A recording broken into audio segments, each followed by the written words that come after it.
বিশ্বাসী ভাই বোনেরা, আপনি এটাকে পালাতে পারেন না। আপনি এটাকে পালাতে পারেন না কখনো।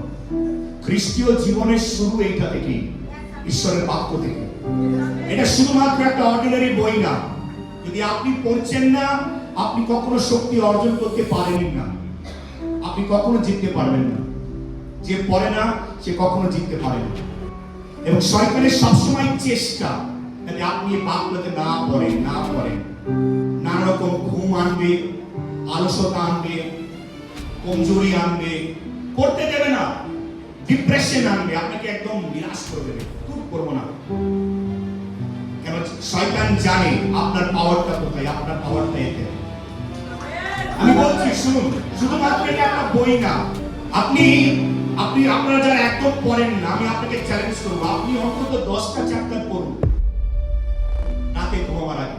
অন্তত 10টা চ্যাপ্টার পড়ে দেখুন একবার, আপনার পুরো মন বদলিয়ে যাবে। আপনি যদি ডিপ্রেস, আপনি যদি হতাশায় আছেন, একদম মনে হচ্ছে হেরে গেছেন, আপনি যদি একদম নিরাশায় আছেন, বা আপনার মধ্যে কোনো রোগ আছে আপনাকে নিরাশ করে দিচ্ছে, বা আপনি আপনার লাইফ থেকে একদম পুরো ঠকে গেছেন, একবার কোন 10টা চ্যাপ্টার পড়ে দেখুন। শুধু পড়ুন আপনি, আর মনে রাখুন কি করেছেন। ওই বাক্যটা আপনার মধ্যে আলাদা কার্য করবে, আপনার মনের মধ্যে আলাদা কার্য করবে, আপনার মনকে পুরো ট্রান্সফর্ম করে দেবে।